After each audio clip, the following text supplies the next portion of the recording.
Ja, flyttade hit med en ung liten pojke får man väl säga ändå. Var 19, ja, skulle fylla, eller hade redan fyllt 19 då. Och kom hit och kommit till en stor klubb. Börjar bra för jag har jättemånga inhopp. Tycker jag har utvecklats jättemycket som fotbollsspelare och som person. Tanke på att jag har bott själv väldigt länge och tycker det har varit jättebra. Mm.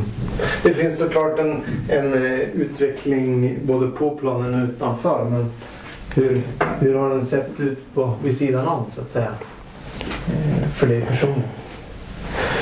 Ja, det var väl lite tufft i början med en tanke på språket. Man fick ju leva på engelskan, det kunde jag ju utan, men många tyskar som inte har någon lust att prata engelska eller som inte kan det, och då var det tvång, man fick lära sig tyskan och jag löste det rätt bra. Pratat med så många som möjligt i omklädningsrummet och på så sätt har jag ändå lärt mig tyska väldigt bra. Det är väl grammatiken som strular lite då och då, men annars är det bra. Mm. Det här med att kunna språket, hur viktigt är det egentligen för det sportsliga så att säga också? För det sportsliga är det nog rätt lugnt, för då förstår ändå alla fotbollstermer. Det går ju på engelska också, då förstår alla det mesta. Och sen lär man sig fotbollstermerna väldigt, väldigt snabbt här. Det är liksom, man ska kunna vänster, höger, upp, ner, passa bollen. Så det är inte så svårt att lära sig, så där har det gått bra faktiskt. Och sen snacket i omklädningsrummet såklart, det blir lättare att komma och bli en i gänget, eller? Ja, men det blir man rätt snabbt ändå. Alla är professionella här, så alla försöker ändå så mycket som möjligt. Sen så i början då, jag hade en norsk vän här som pratar svenska, och då hade vi också en finsk och nu en norsk också. Så det var ändå bra, det var ändå 3 grabbar jag kunde spela eller prata svenska med, så det löste sig ändå helt okej och det var ingen större fara där. Och din utveckling på planen så att säga, det sportsliga, hur ser du på den sen du kom hit? Ja, när jag väl kom hit så spelade jag väl gick från Superettan till tyska Bundesliga liksom, och på så sätt tycker jag ändå jag har utvecklat mig, får väldigt mycket speltid nu och har gått väldigt bra också. Jag tror jag har en 8 mål och 3 assist på 14 matcher, och det tycker jag är en väldigt bra statistik för en 21-åring ändå. Så, och sen så har jag tagit mig upp till A-landslaget också, så det tycker jag är jättebra. Mm. Som en anfallare, jag förstår att målen är viktiga att göra så att säga, men är det inte viktigare med speltid, alltså att få kontinuerligt 90 minuter, eller hur ser du på det? Ja, alltså jag tycker det har liksom varit bra nu. Jag har fått jag spelar varje vecka spelar jag ändå match, så med tanke på att vi har så många matcher. Vi har en mitt i veckan och en i slutet av veckan, och nu har jag fått spela en utav dem i alla fall tills nu, och jag hoppas verkligen att det förblir så jag tycker jag har fått jättemycket speltid, och sen har det gått bra via målskyttet också. Mm.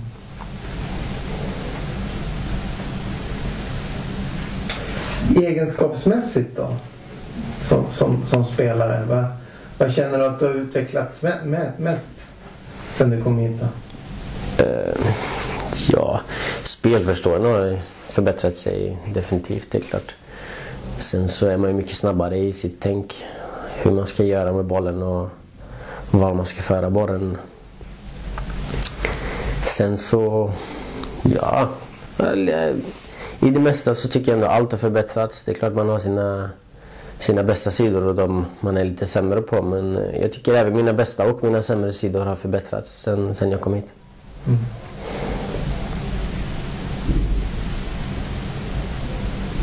När du pratar med tränaren då, vad säger han om din utveckling och så?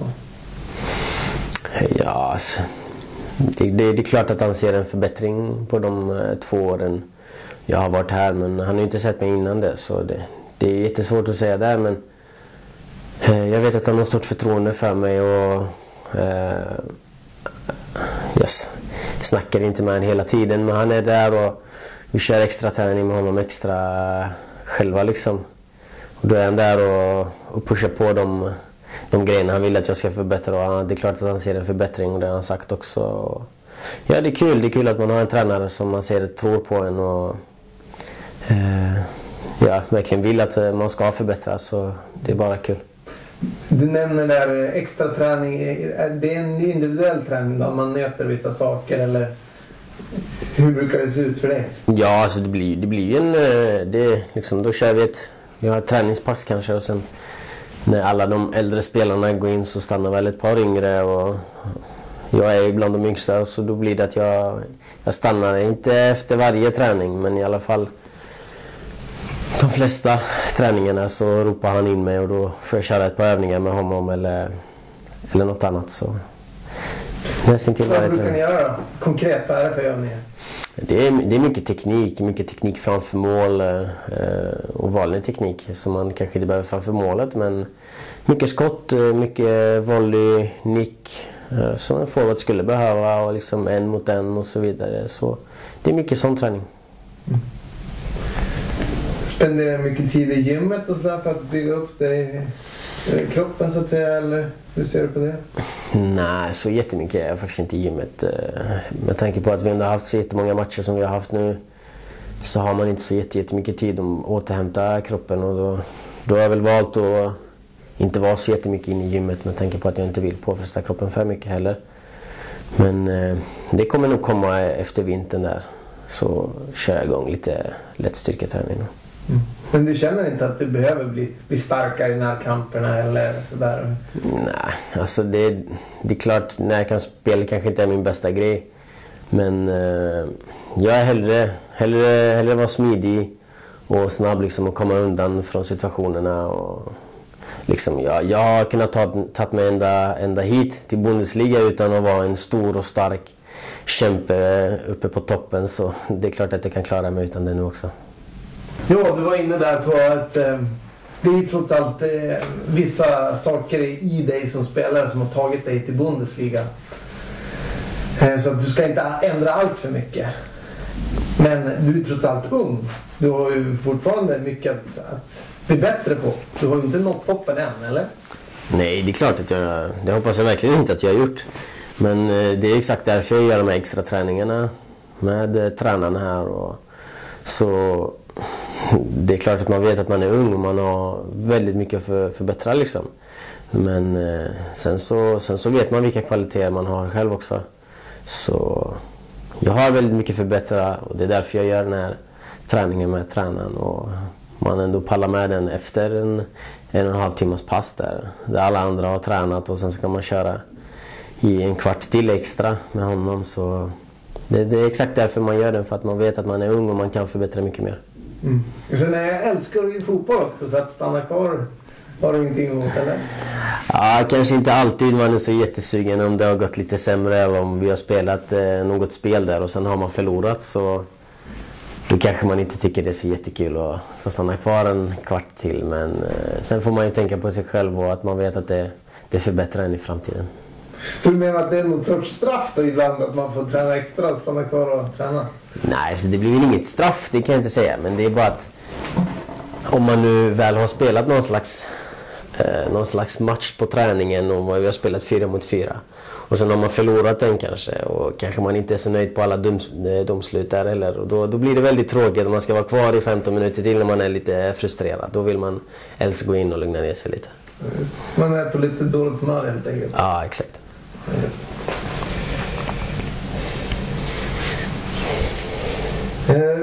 För de tittare som inte har full koll på dig så att säga som spelare, hur skulle du vilja beskriva dig själv då? Vilka egenskaper har du? Starka och svaga sidor och sådär? Svaga sidor kommer du inte få veta på, men mina starka, det är väl, jag är väldigt kvick av mig, snabb, och sen jag är bra framför mål. Jag hittar mina lägen och jag drar mig till bollen i de lägen jag behöver vara, och oftast är jag en liten måltjuv av mig också.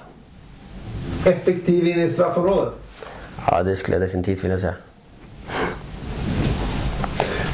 Men hur gick tankarna när du kom hit? Liksom, var det inte svindlande att gå från superettan till Bundesliga? Eller hur? Minns du hur du tänkte då? Ja, alltså, man hade en hel del att fundera. Hur ska man säga? Jag gick ju på gymnasiet under den tiden också. Och jag ville göra klart skolan. Så just under den tiden hade jag väl inte så jättemycket tid att tänka på vart och hur jag ville åka. Det är klart att jag visste efter januari där att jag visste att jag skulle flytta och liksom det skulle ta sig an någonstans i alla fall. Sen så visste man inte exakt vart.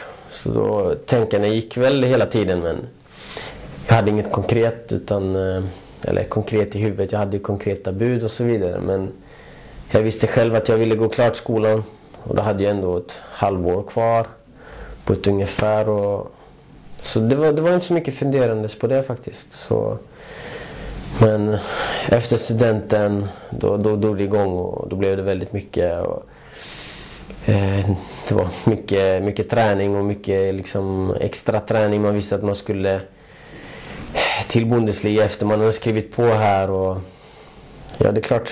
Men det är liksom det är en pojkes dröm som går uppfylla sig också. Liksom. Så jag var ju hur glad som helst och visste att jag skulle få ut i liksom fotbollsproffsvärlden och jag skulle få komma hit och leva på fotbollen och göra det jag älskar liksom. Så det är klart att jag var väldigt glad och ja, det var liksom, jag hade en period där jag hade mycket att tänka på och sen så pam bom var det klart, jag skulle hit. Då var det bara någon vecka senare så flyttade jag och då var jag redan här och då drog jag igång med försäsongen här. Så det var väl inte så jättemycket tänka ändå, utan det var flytta, ta med grejerna och liksom och leva livet här. Du nämner där att du vill göra klart skolan. När man gör sin research och kollar det och sådär, då framkommer att skolan har varit viktig för dig och du har varit väldigt duktig. Ja, skolan. Alltså, det är klart att man hade ett par tankar där att man ville gå i januari redan och flytta, men då hade man en mamma på sig där som inte skrek, men hon ville verkligen att jag skulle göra klart skolan. Och sen så när man väl tänkte igenom själv så hade man ändå bara 6 månader kvar och liksom då tänkte jag, ja men då gör jag klart det liksom, så att jag inte har det efter. Och det tyckte jag var ett jättebra beslut av mig. Så fick jag ta studenten med mina klasskamrater och det var en upplevelse också. Så det tycker jag verkligen att jag gjorde rätt och det skulle jag vilja säga till alla som vill bli fotbollsproffs. Gå färdigt skolan, det är klart att man kanske går tidigare som fotbollsspelare men skolan tycker jag ska vara ett viktigt steg för alla. Kan du utveckla det? Varför är det viktigt? Är det för att man vet att man kan bli skadad när som helst väldigt allvarligt och då är det kört? Eller handlar det om att man ska bli klokare människa för att kunna klara sig i den tuffa proffsvärlden? Eller varför är det viktigt att göra klart skolan som du ser det? Ja, det är väl liksom, har man gjort klart skolan så har liksom, det finns ändå ett liv efter fotbollen. Man kan inte spela fotboll tills man är 50. Det är liksom, det kommer inte funka om vi inte hittar på någonting nu i framtiden och all teknik och så vidare. Men så då tycker jag ändå alla behöver inte ha skolan. Vissa kan ju klara sig utan skolan också, men jag tycker att det är klart att man blir väldigt klok av skolan också och så vidare. Så mest är det för att man kommer ha ett liv senare efter fotbollen och då kan det vara kul att man har haft en utbildning och kanske kan plugga vidare till något annat, eller man kan plugga nu under tiden man är nu här som fotbollsproffs. Men gör du det nu? Nej, jag har väl haft ett par tankar på det att göra det, men Vadå? Vad tänker du då? Vad skulle du vilja studera? Innan jag väl visste att jag skulle bli fotbollsproffs så då ville jag jättegärna bli pilot. Eller hur ska man säga? Stridspilot. Det var väl mest jag ville flyga med lite snabbare flygen och det som skulle vara lite häftigare. Gå igenom den träningen man behövde göra där och så vidare. Det tyckte jag var häftigt. Men jag vill inte... Det är väl mest latheten också. Man har inte orkat ta tag i det. Sen så har man väldigt mycket. Liksom man tränar 2 pass här och sen kommer man hem vid 7-8 tiden. Då det är liksom, det är inte många som pallar att ta fram böcker om man ska börja plugga då, utan jag behöver min återhämtning också, och då tar man och äter tills man har ätit kanske 8 när klockan är kanske 8. Då vill man helst ta det lite lugnt framför soffan, så det är väl mest därför jag inte tagit något slags plugg nu. Vad tycker du om att göra vid sidan om fotbollen så att säga på din fritid här i Mönchengladbach? Ja, som sagt, det beror väldigt mycket på hur hårt man tränar och så vidare. Har jag 2 pass här, så då blir det väl oftast man bara går hem, äter lite, tar det lugnt, kollar lite på TV. Men har jag bara 1 pass så är jag väl hemma runt 1-2 kanske. Kanske går ut en liten runda på stan, käka någonting där, kolla vad som finns på stan, kanske lite nya kläder och så vidare. Ja, men jag är på kompisar i Köln, där borta via min systers man. Så kanske hänger med dem lite, hittar på något där. Bjuder hem några kompisar hemma, kanske gör något hemma. Så lite allt möjligt. Lite allt möjligt kan man hitta på. Helt fantastiskt att du fortfarande inte har nämnt tv-spel. Det brukar alla unga fotbollsproffs säga att de gör fritiden. Du spelar inget tv-spel? Nej, inte så jättemycket. Jag spelade ändå en hel del innan, då min systers man också spelade en hel del. Men nu har ju de 2 barn, och då har inte han så jättemycket tid att spela, utan vi brukar ofta spela tillsammans via internet. Och då blev det att det var väl mest därför jag lirade. Det blev lite roligare när man var 2. Ja, varför inte blivit så jättemycket speltid? Det är väl bara, liksom, jag vet inte. Men läser du böcker istället, eller liksom när du vill bara koppla av liksom sådär? Nej, så när jag väl kopplar av då ser jag hellre någon film. Någon rolig film, lite komedi kanske, om inte det är någon thriller. Så det är väl något åt det hållet. Du gillar film. Hur upplever du det här i Tyskland när man dubbar filmerna? Ja, det är inget bra alltså. Det var inget kul liksom när man kom hit första gången jag bodde i hotell, och sen kom man in och sen skulle jag kolla på lite TV, så såg jag Fresh Prince of Bel-Air och tänkte men det här blir jättekul liksom, och sen så Will Smith började prata tyska, då var det bara att stänga av TVn igen och liksom söka in sig på nätet och se om man hittar någon film där istället med engelsktalande människor som man brukar se. Men hur förklarar du lagets framgångar så här långt den här säsongen? Vad beror det på? Ja, vi har en bra trupp liksom. Vi har jättemånga bra spelare. Och liksom, ja, sen har väl resultatet varit med oss också. Vi har lyckats vinna jättemånga matcher. Innan vi förlorade nu mot Dortmund så hade vi 18 matcher i sträck då vi inte hade förlorat någonting. Och jag tror vi satte rekord, det har inte hänt på 40 år här, så det är bara ett prov på den kvaliteten alla spelare innehåller här som är med i den här truppen, och det tycker jag bara är kul, och alla gläds med det. Du är inte förvånad? Ja, alltså nu kanske man inte är förvånad, men man var väl lite förvånad i början att det gick så himla bra liksom, när man började komma mot 10 obesegrade liksom, och liksom. Men sen så flöt det på bara, och nu kan jag inte säga att det liksom, jag tycker ändå de matcherna vi har spelat att vi har förtjänat de matcherna vi har vunnit. Kanske vi till och med vågar säga att vissa matcher att vi har förtjänat att vinna istället för att det ska bli oavgjort, men jag tycker vi har gjort det väldigt bra utav oss, och inte konstigt också med tanke på den truppen vi har faktiskt, med liksom att varje spelare har kvalitet i sig, så det är väl mycket därför också. Hur märks det av när man går på stan då, liksom sådär att ni är inne i att ni har gjort det bra den här säsongen så att säga? Känner folk igen när de vill prata eller? Ja, alltså På stan blir det väl inte så jättemycket, för där är ju människor lite blyga också. Alla vill väl inte gå fram och hälsa på alla. Men det är klart att man ser att man kanske får någon extra blick på sig, och liksom folk vänder sig om och ser att det är liksom en fotbollsspelare från Mönchengladbach. Men så mycket mer än så är det faktiskt inte. Men det är inte därför du bär keps? För att liksom det var lite mer anonym? Nej, jag bär keps då jag inte orkar fixa frillan, och nu så orkar jag inte fixa frillan, men nu fick jag ju ta med kepsen för att lampan här ovanför förstörde, eller kepsen förstörde lampan där, så det är väl liksom, det är lite lathet också, man inte alltid orkar fixa frillan, och då drar man på sin keps istället. Du verkar ha en skön attityd till liksom fåfänga så att säga. Ja, alltså det är klart, liksom, till exempel nu var fotbollsgalan liksom, då kan man ju klär man upp sig, går i kostym och så vidare. Sen orkar man inte, klockan är 12 och jag orkar inte gå och fixa frillan hela tiden, så ta på mig en keps istället. Sen kommer jag hem, tar med den, går ut utan att fixa frillan och så vidare.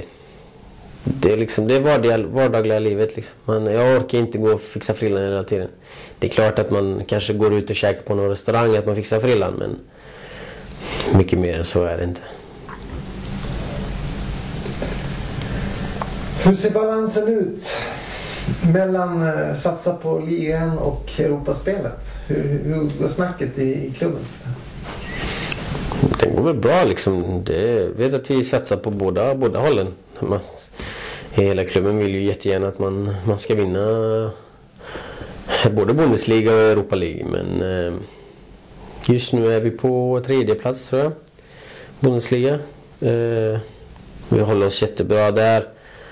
Det är klart att vi vill uppåt, men Bayern är ju som sagt lite svåra att komma ikapp när de ändå har sina poäng de redan har nu. Europa League ligger vi etta, kan vi definitivt ta oss vidare. Så vi är där och kämpar, och vi gör vårt bästa, och förhoppningsvis tar det oss väldigt långt i Europa League och väldigt högt upp i Bundesliga.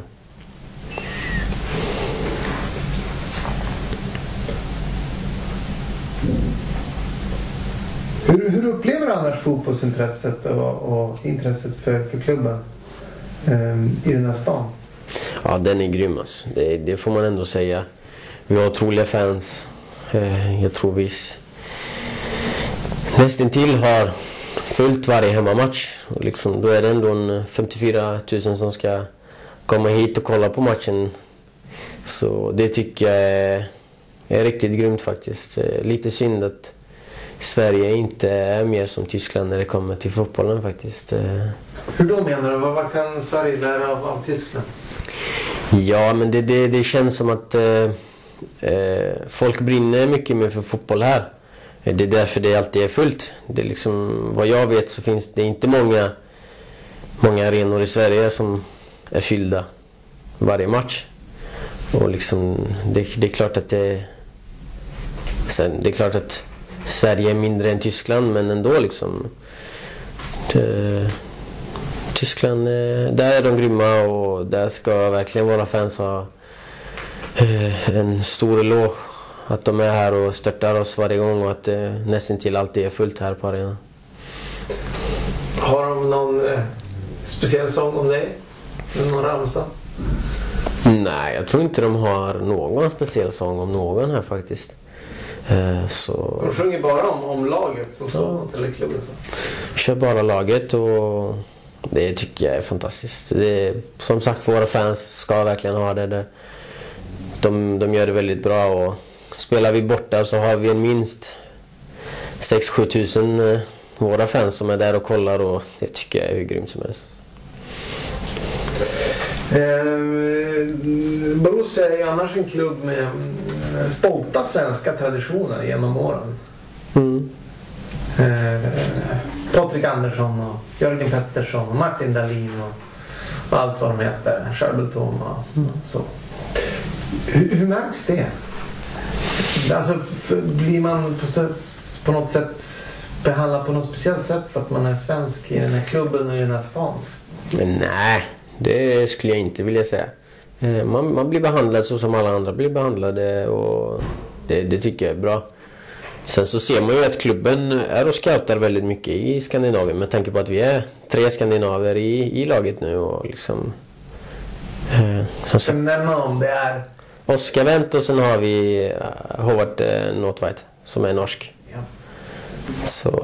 Så det tycker jag bara är kul liksom, att vi ska ha skandinaver här och liksom att vi visar hur skandinaver funkar.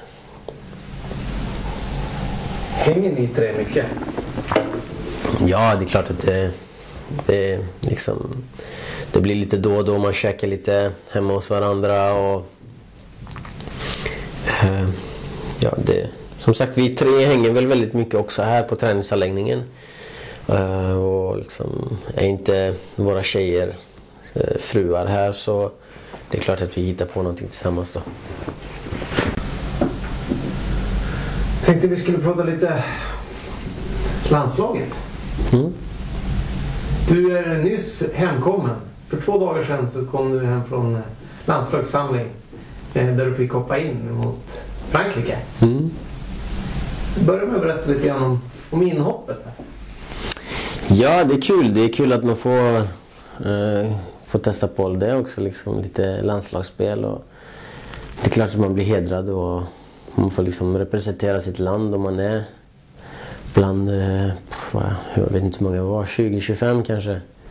20-25 bästa spelarna i landet och det är klart att det är väldigt kul. Och nu fick jag lite speltid mot Frankrike också, en stor nation och det var väldigt kul också.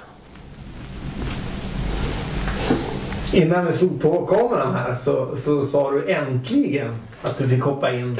Har du liksom varit frustrerad över att du har dragit ut lite grann på tiden? Alltså att du suttit på bänken några matcher liksom sådär?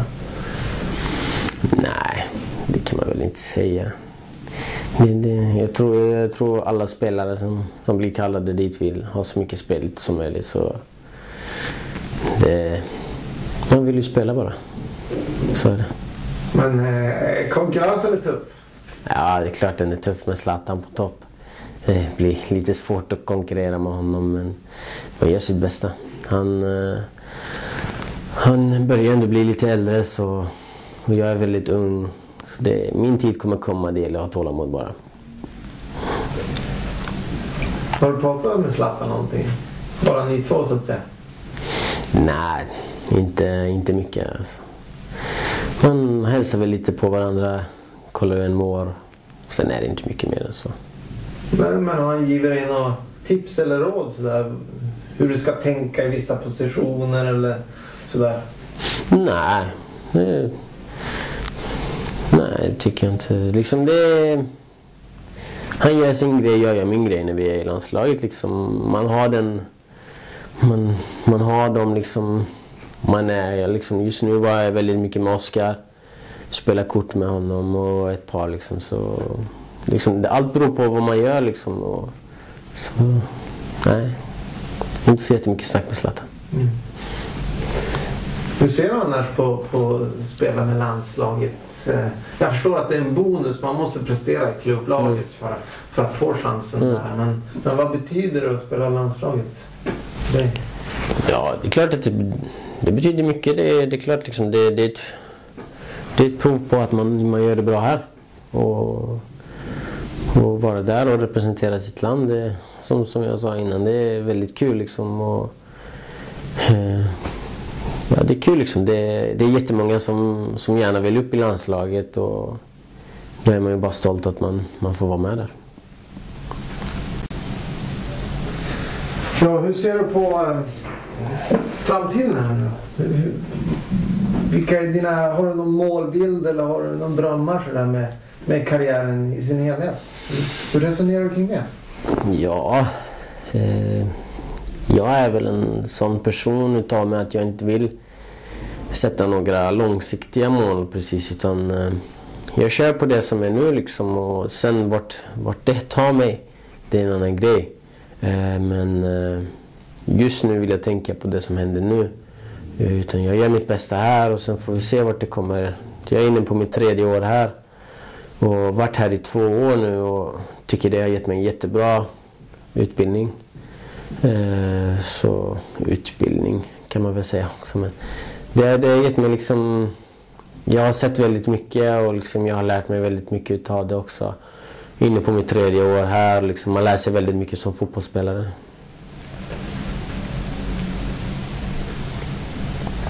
Men du har ingen drömliga eller sådär? Något lag du vill spela för eller sådär? Eller?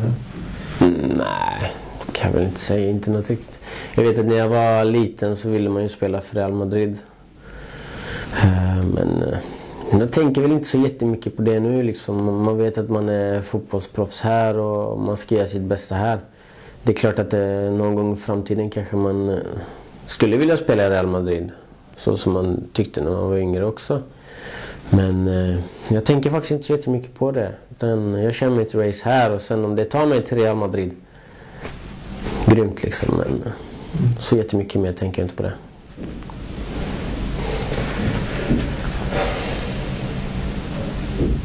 Pengar.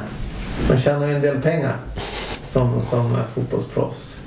Jag har förstått att systemet i Tyskland det är lite speciellt. Alltså det är mycket prestationsbaserat. Ja. Eller ja. Du kanske har bättre koll på det. Jag är här och spelar gratis. Nej, men hur reflekterar du kring att tjäna mycket pengar och sådär? Sparar du eller ger du bort pengarna till din familj eller slösar du upp dem? Hur förhåller du dig till pengar? Liksom? Ja, det är väl ingenting man tänker på så jättemycket utan man har sin livsstil liksom. Jag är inte så pengarberoende utav mig utan jag tänker mest på min fotboll utan jag kör min fotboll här och sen att det är någonting som jag kan leva på är bara bra.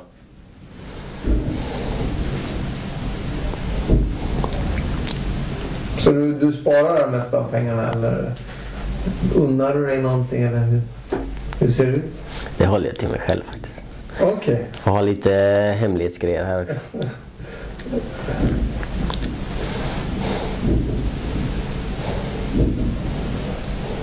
Men du är inte intresserad av bilar eller har du något stort intresse så att säga? Nej, inte riktigt. Faktiskt inte.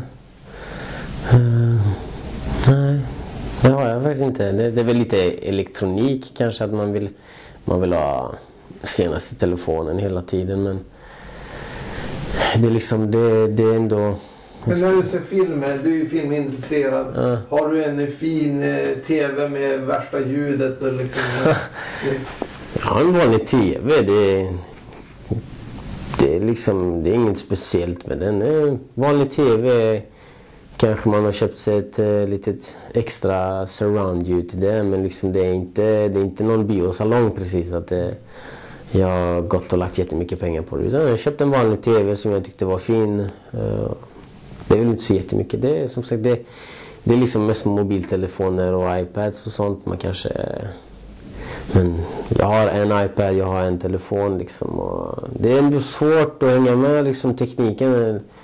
Det är liksom de byter och det kommer upp nya telefoner hela tiden och man pallar själv inte stå och byta telefon varannat halvår liksom och då kör man istället bara men då låter vi det vara liksom. Då har man sin telefon som funkar bra så jättemycket slös där borta. Nej. Det är liksom ett race man aldrig kan vinna om man försöker hela tiden bli bättre så att säga. Eller ha bättre grejer för att det är oändligt eller?